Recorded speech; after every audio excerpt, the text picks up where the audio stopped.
favor, se identifiquem ao enviar suas perguntas. Segundo, a parte chata é comigo mesmo. Segundo, que o pesquisador fosse extremamente objetivo, não que você não tenha sido. E lembrando que nós temos um horário rigoroso a cumprir. Então, alguém tem alguma pergunta para... Ali, por favor. Meu nome é Paulo, eu gostaria de fazer uma pergunta e um comentário. A pergunta é assim: baseado nos animais que nós já temos bem estudado, de alta acurácia, se já foi feito um trabalho fazendo a avaliação molecular, e qual é a concordância? Será que ela, se tivesse sido feito há anos atrás, ela permitiria a nós a previsão desse bom resultado desse animal? E em que ponto e qual percentual que isso aconteceu realmente nos animais já avaliados no Gold Standard, que são essas progênies imensas com alta acurácia? Essa é a primeira pergunta. A segunda é um comentário, não sei se posso fazer, muito rápido, sobre o acesso a essa avaliação. Parece que a Pfizer tem um kit de, no mínimo, 10 animais, a R$100 por animais, que dificulta um pouco os pequenos que queiram fazer de um animal específico para segurar como reserva ou tudo. E acho que nesse critério de parceria com a NCP, eu acho que isso deveria ser, a associação deveria lutar para que fosse modificado. E o terceiro, em relação ao custo, parece que o custo americano é na faixa de $20 a $26. Muito obrigado. Então, as 3 perguntas são para a Priscila. A mesa em si. Não, mas fica à vontade, professor. Bom, respondendo à primeira pergunta, para a gente descobrir o marcador, a gente usou 200 touros de alta acurácia. Então, esses touros são os que apresentam alta correlação com os nossos MVPs.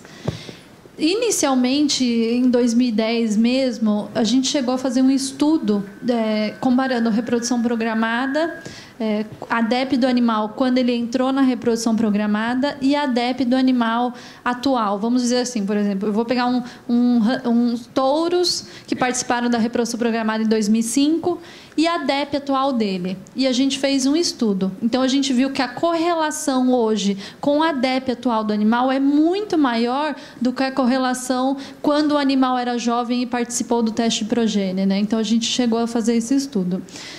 Com relação ao número de animais, a gente estipulou esse número de 10 animais no mínimo, porque, se a gente for pensar, tanto o marcador como o DEP é uma ferramenta para você fazer seleção.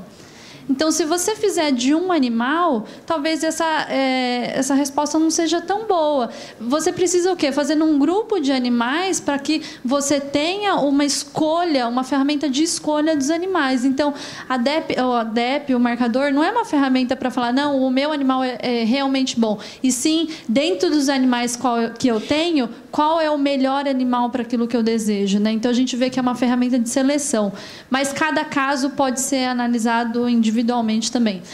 Com relação aos custos, né, hoje o custo dos Estados Unidos realmente é um custo menor, mas é um custo maior, né, do que o senhor mencionou, um custo de $40. Mas a gente tem os inconvenientes, por exemplo, a gente tem que importar reagente, a gente acaba pagando muitos impostos aqui no Brasil, que acaba encarecendo um pouco o preço em relação aos Estados Unidos.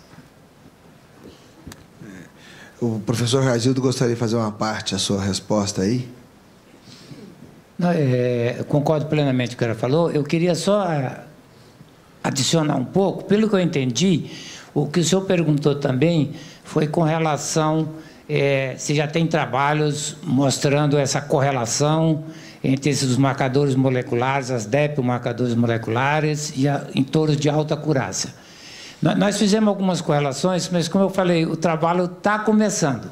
Mas os touros de alta acurácia, eles têm uma concordância muito grande. Inclusive, até entre os programas, que eles não são comparáveis, né, porque são bases diferentes, um alta touro acima de 80, aí tem uma alta correlação, a correlação de ranking, uma correlação de posto para mais de 92%, 93%.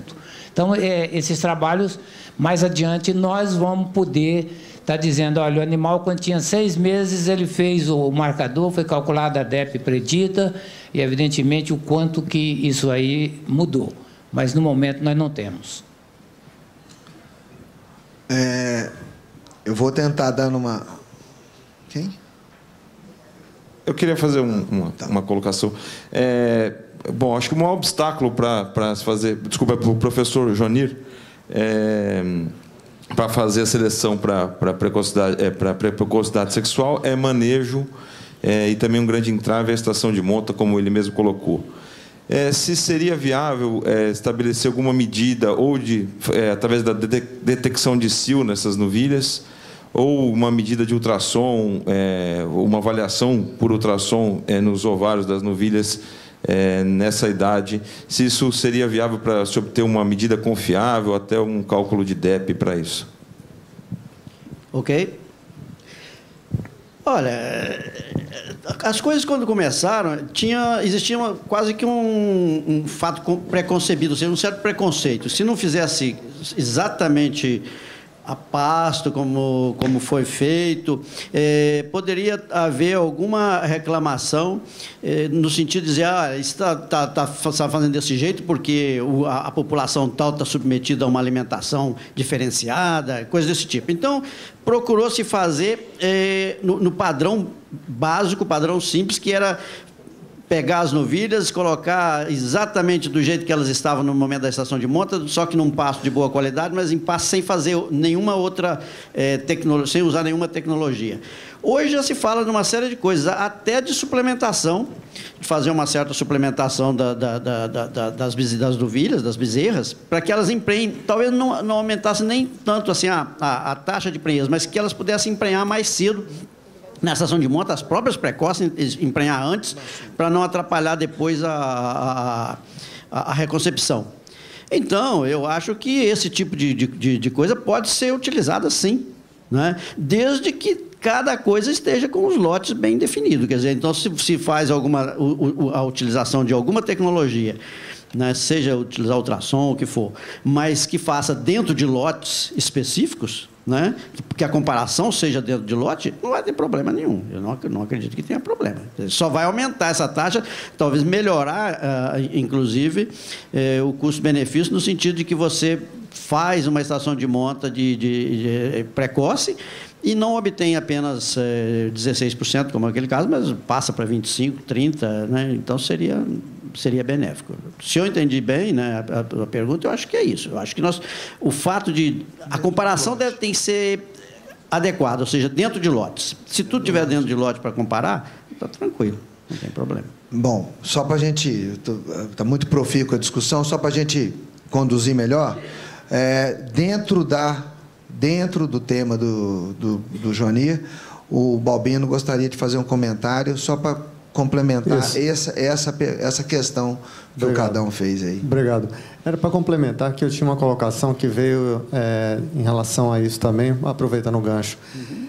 Foi discutido uma vez com o professor Bergman aqui, alguns anos atrás, nesse mesmo seminário, ou ano passado, exatamente uma relação. A gente mede PE dos machos, mas, na verdade, a gente não faz andrológico para fazer essa correlação. Não é embutido andrológico no animal, que poderia, talvez, melhorar essa correlação com a fertilidade das fêmeas nas idades padrão. Também seria, mais ou menos, um caminho alternativo para estar linkando a medida dos machos com relação à fertilidade e precocidade. Eu acho que sim. Eu acho que tudo que vier... Porque o problema de fazer, nesse trabalho que a gente mostrou, nesses resultados que a gente mostrou, mostrando aquela taxa de 16%, está envolvendo, por exemplo, reprodutores múltiplos. Então, o reprodutor múltiplo, nós sabemos das deficiências que tem. É uma necessidade a utilização de reprodutores múltiplos? Mas nós sabemos das deficiências que, inclusive, alguns reprodutores podem ter dominância, não deixar progênio, uma série de coisas que podem acontecer, né? Então, se eu tiver, mesmo num grupo de reprodutores múltiplos, mas tiver todos os animais com andrológico feito, tiver certeza que não tem nenhum daqueles que estão com problema de baixa fertilidade, já vai melhorar também, né? Bom, agora só para... essa, eu entendi bem a sua pergunta? Não, era fazer o andrológico ao mesmo tempo que se mede a circunferência. Não só basear na circunferência, mas a circunferência com andrológico. Sim, mas se isso for possível, não é, agora... Questão de viabilização, né? Logicamente que, primeiro, é viabilização. E, segundo, que normalmente não se deveria realmente usar um reprodutor sem andrológico. Então, fazer o andrológico naquele momento era bom. Só que tem um problema de custo. Então, o que tem acontecido, por exemplo? Os andrológicos têm sido feitos dos animais que são, por exemplo, nos programas de SEIP, os animais que vão receber o SEIP, é que neles são feitos os exames andrológicos. Por quê? Simplesmente por um problema de custo, né? Então, não faz nos outros, porque os outros vão para o frigorífico. Bom, eu vou intercalando aqui. Eu tenho um comentário do Eduardo Cardoso. É muito importante levar em conta a característica de steability, longevidade reprodutiva. Gostaria porém, de sugerir a elevação da idade da matriz para 10 anos. Alguém quer comentar? Não, eu acho o seguinte, que esse estudo de 6 anos foi um estudo baseado em alguma pesquisa, inclusive norte-americana, em que se dizia que, no caso do gado europeu, no caso de Bos Taurus, que era por volta dos 6 ou 7 anos que a vaca se tornava, se ela permanecesse até aos 7 anos, por exemplo, 6 ou 7 anos, que ela começava a se tornar realmente, ela pagava os custos fixos e começava a ser rentável, né?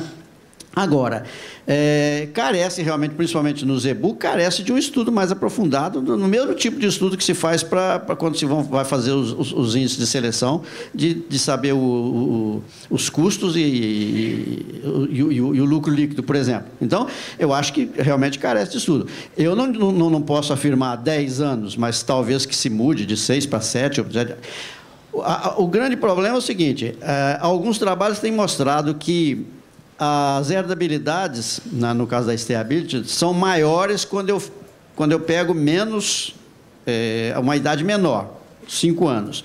A outra vantagem de pegar mais cedo é que você consegue pegar animais mais jovens também. Se eu passo para 10 anos, animais que têm uma certa idade já não muito nova, ainda não vão entrar no banco de dados porque eles não tiveram a chance de chegar aos 10 anos. E se a correlação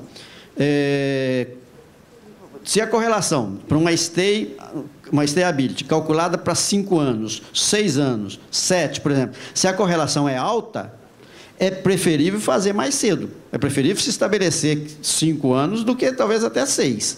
Por quê? Porque eu consigo resultado mais jovem, eu consigo avaliar os reprodutores mais jovens, né? E se eu sei que se tem uma correlação, fica mais ou menos parecido com o peso. Por que eu preciso esperar o peso de abate se eu, com 12 meses ou com 450 dias eu já tenho uma correlação alta com o peso final de abate? Então, funciona mais ou menos nesse tipo, né? Mais ou menos assim. Comentário do professor Raizildo. O Eduardo, você tem razão. Inclusive, nós fizemos uma dissertação, logo no início, alguns anos. Pesquisamos até 8 anos, 96 meses. Agora, o cenário que eu colocaria, Eduardo, é o seguinte: nós temos que pensar no rebanho de seleção, porque lembre-se que embaixo do ganho genético, né, nós temos o intervalo de geração. Então, se você aumenta muito essa idade média da vaca, evidentemente que o intervalo de geração vai aumentar. Do ponto de vista comercial, de gado comercial, evidentemente a vaca Nelore é muito mais longeva e a lucratividade aumenta, porque a partir dos 5 anos, alguma coisa assim, ela se pagou, e aí, se a máquina continua produzindo um bezerro pesado todo ano, é só dinheiro no bolso do produtor. Então, nós temos que equilibrar esses dois aspectos, do ponto de vista do melhoramento genético, verificar até quanto, se a gente for para 8 anos, qual o impacto que isso aí teria em termos de manutenção ou decréscimo do progresso genético, desde que utilizasse animais mais velhos. Mas a realidade é essa. Nosso programa, a gente, no início, até limitou 12 anos. para permanecer no programa. Depois as vacas são muito longevas e a gente terminou deixando essa parte liberal, porque tem uma vaca, às vezes, com 18 anos, produzindo muito bem, tá certo? Mas vamos pensar e vamos fazer algumas pesquisas e agradecemos a sua colocação. Obrigado, professor Ragildo. Eu tenho aqui ainda várias perguntas.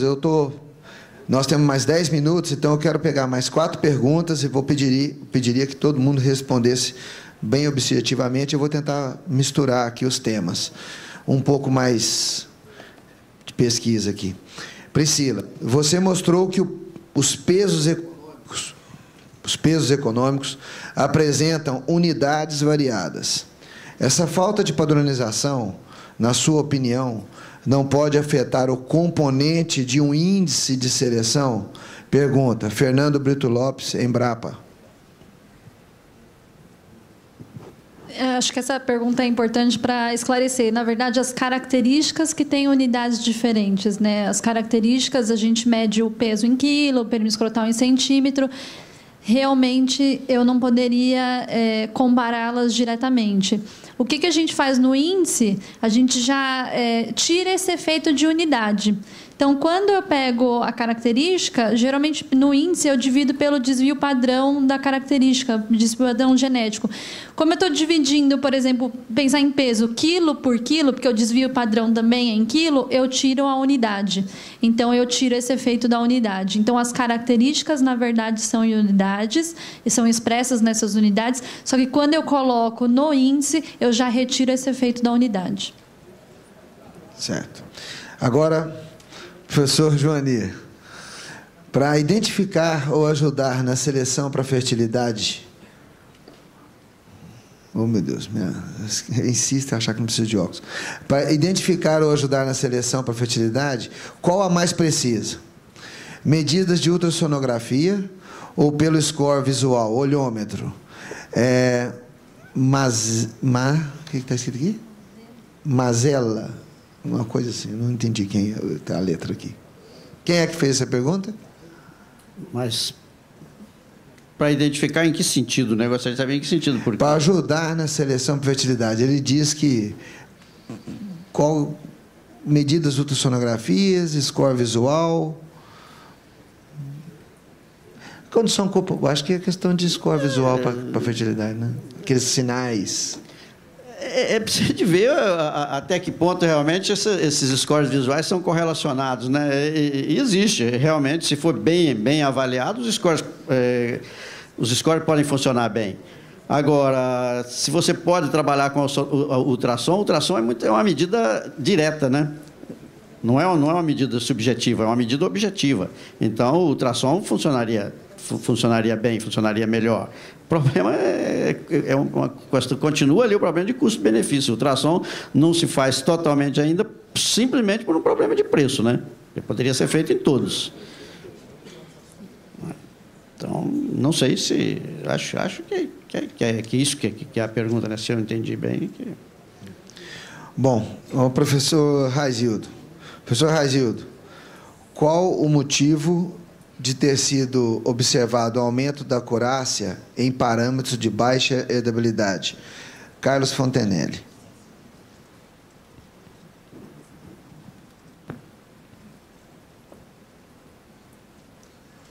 A herdabilidade, Fontenelle, ela está relacionada à percentagem de avaliação genética aditiva sobre a total. Não é? Então, se nós temos uma herdabilidade, vamos dizer, de 60%, 40% seria a parte, vamos dizer, não genética, tá? A parte de ambiente, dizendo de uma forma grosseira.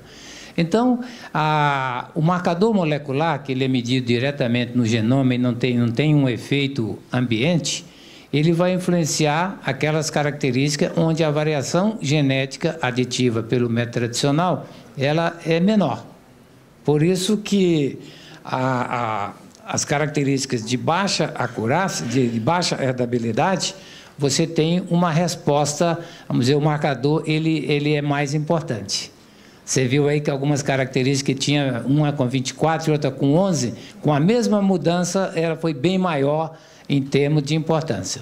Então, se a herdabilidade fosse, por exemplo, 1, teoricamente, não é, praticamente o fenótipo do animal já estaria identificando o genótipo. Ficou claro? Bom, vamos tentar fazer mais duas perguntas aqui. Nana, você fez uma pergunta meio longa, eu vou tentar reduzi-la. E se qualquer dúvida, por favor, passa o microfone para a Nana, por favor. Porque qualquer coisa, você complementa, por favor. Como ficam esses índices reprodutivos, por exemplo, stability? Para quem é a pergunta? Então tá. Acho que é para você. Como ficam esses índices reprodutivos, por exemplo, a stability, com o uso cada vez mais frequente da IATF?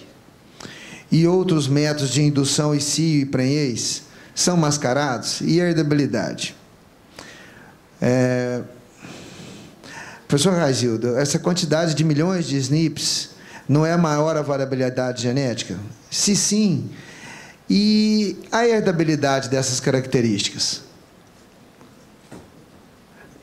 Marcador molecular. Se o maior ganho de acurácia é obtido nas características de baixa herdabilidade... Respondeu. Qual é? Essa aqui já foi. Então, aí é o seguinte, essas técnicas de ATF, sincronização, e aí, para identificar precocidade? Eterna polêmica. Isso aí é eterno. Ô, Nana, agradeço aí a sua pergunta, realmente é uma pergunta bem elaborada e bem a pessoa que mostra conhecimento e também de difícil resposta. Eu fui indagado há cerca de uns 15 anos pelo Pietro, quando ele estava começando com a IATF, tá? No início, e a questão era essa. A IATF, ela, evidentemente, que tem muitas vantagens, né? Vê que hoje o percentual das 46 milhões ou 43 milhões de vacas à reprodução, nós tínhamos uma inseminação de 5% na época, agora já foi para 14%. Né? Quer dizer, que cresceu bastante a inseminação com a IATF. Mas cria o seguinte problema. Se você tem uma estação de monta e a vaca que emprenha logo no comecinho da estação e é um reloginho e vai sempre no comecinho, quando você faz a sincronização, aquela que pegou no meio ou no final, que na outra estação ela poderia ser descartada, ela não vai porque foi sincronizada. Então, nós até pensamos na época de fazer um trabalho nesse sentido para estudar.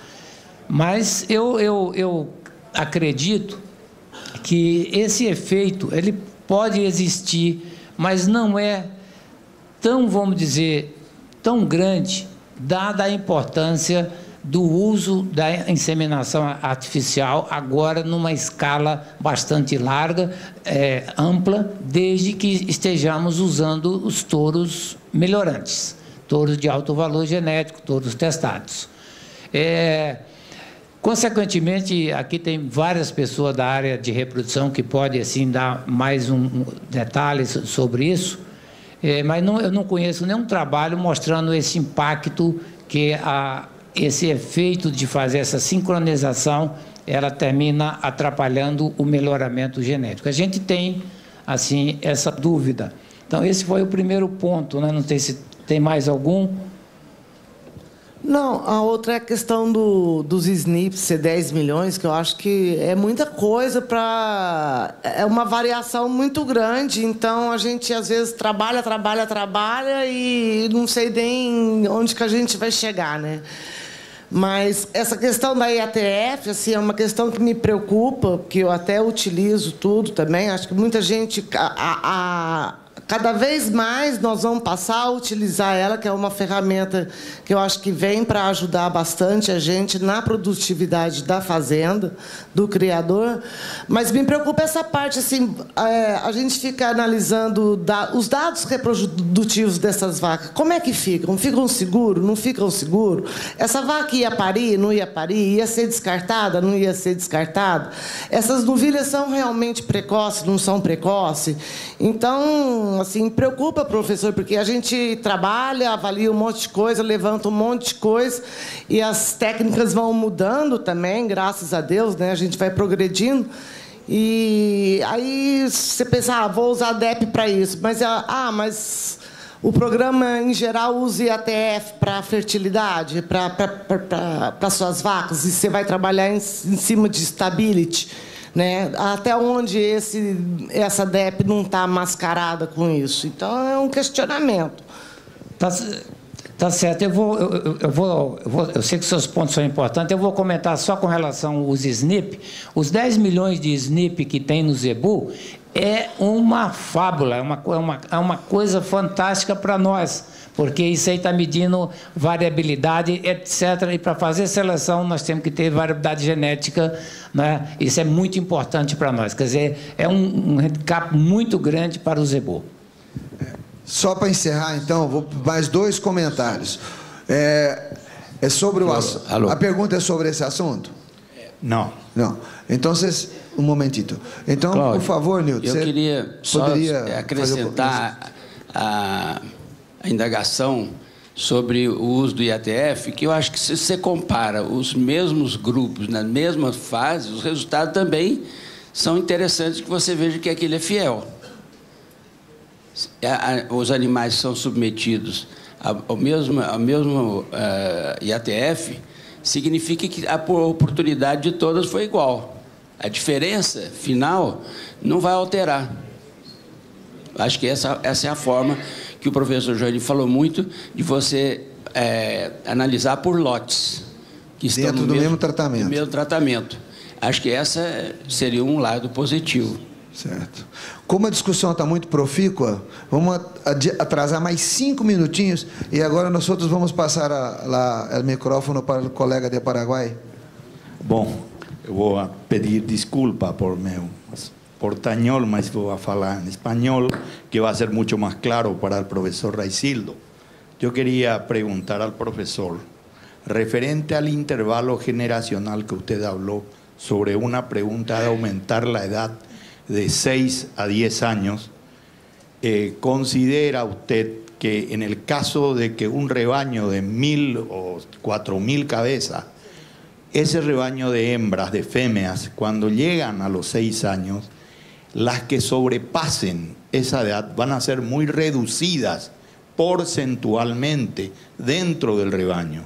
Es decir, la cantidad de fémeas que van a afectar en total a ese rebaño que sobrepasen van a ser muy pocas y quizá puedan afectar en la stability para poder aumentar la acuracia de todas las proles de esas hembras que sobrevivan por selección natural dentro de una presión de selección normal, puesto que siempre, todos ustedes saben, criadores, que hembras de 7, o mejor dicho, de 8 a 10 años, son muy pocas dentro del rebaño y son las mejores, generalmente, como paridoras, como repetidoras de su performance en el transcurso del tiempo.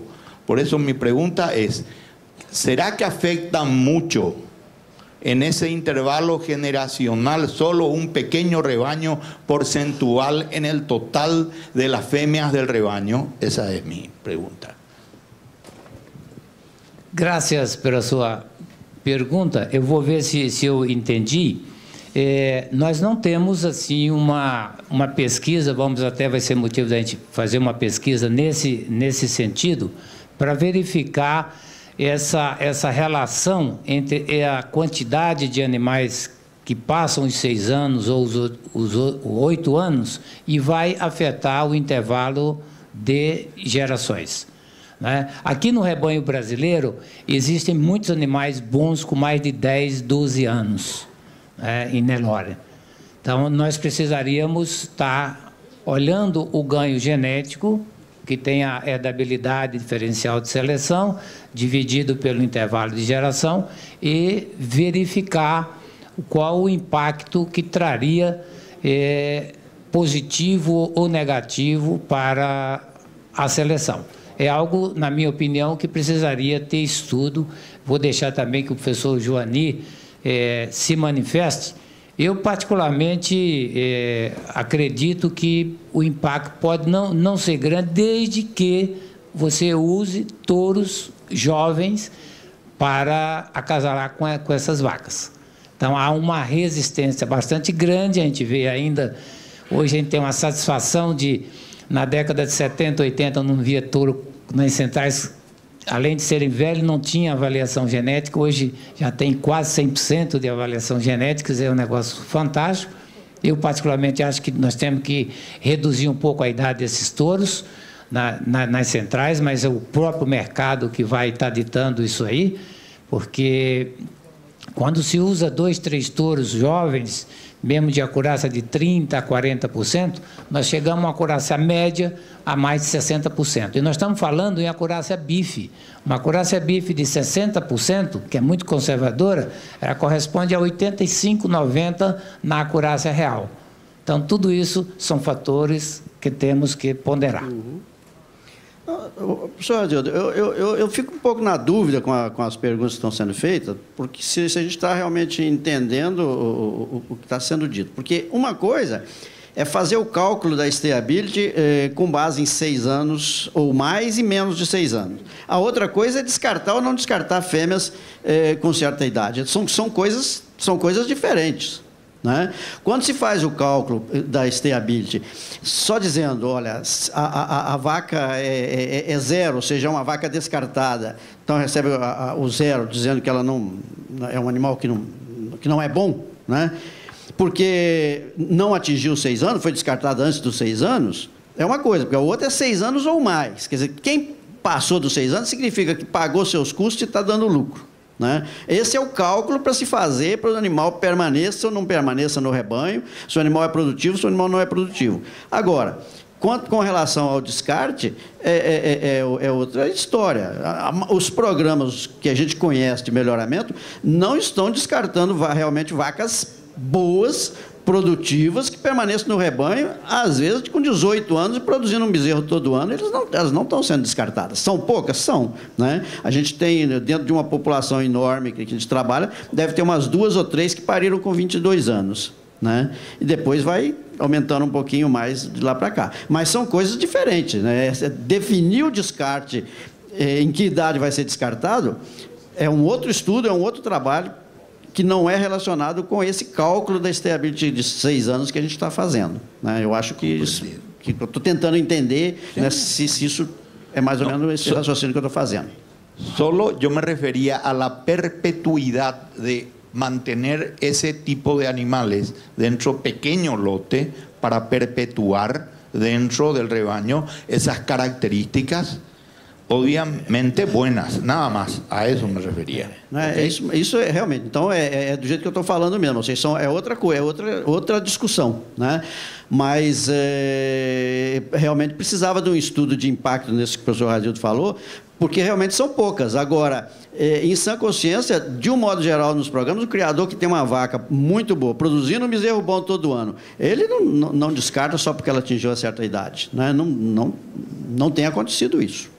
Solo para acrescentar, o cálculo da stability é a los 6 anos. Pero no, sin embargo, o animal vai quedar em lo alto produzindo muito mais anos. E isso você está de acordo? Estamos de acordo, porque solamente as melhores vacas que têm 10 anos. Certo? Bom,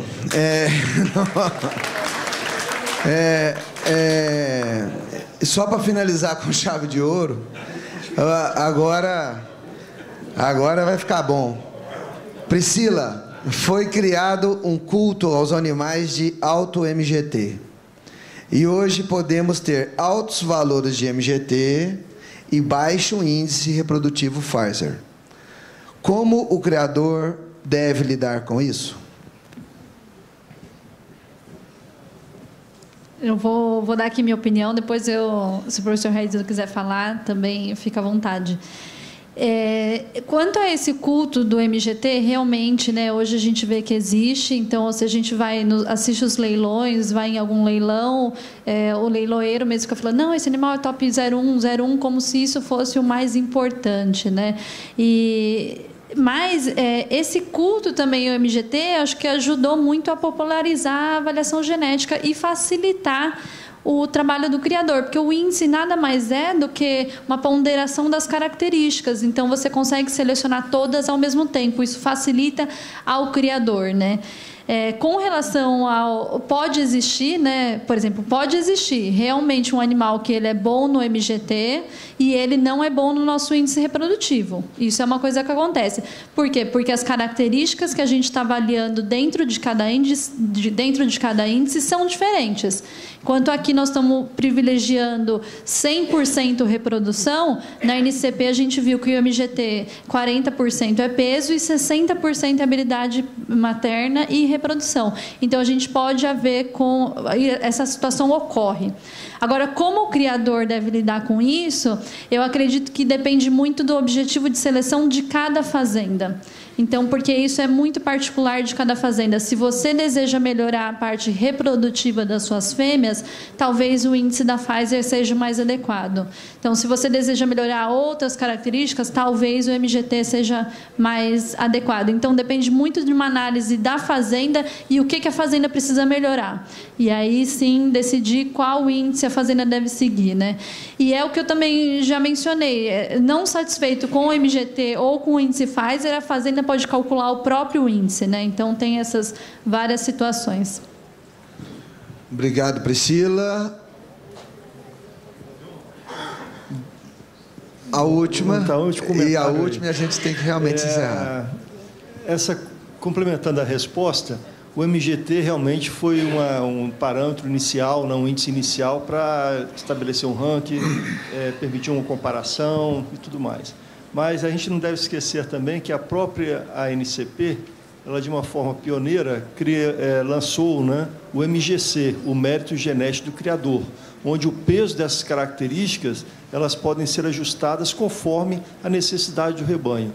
E esse conceito, eu acho que foi tão bem aceito que vários outros programas copiaram essa ideia do mérito genético do criador, que seria uma outra vertente, não necessariamente passando pelo Clarified, mas simplesmente pela alteração dos índices que o criador acha que precisa reforçar na sua seleção. Era só isso. Obrigado, parabéns.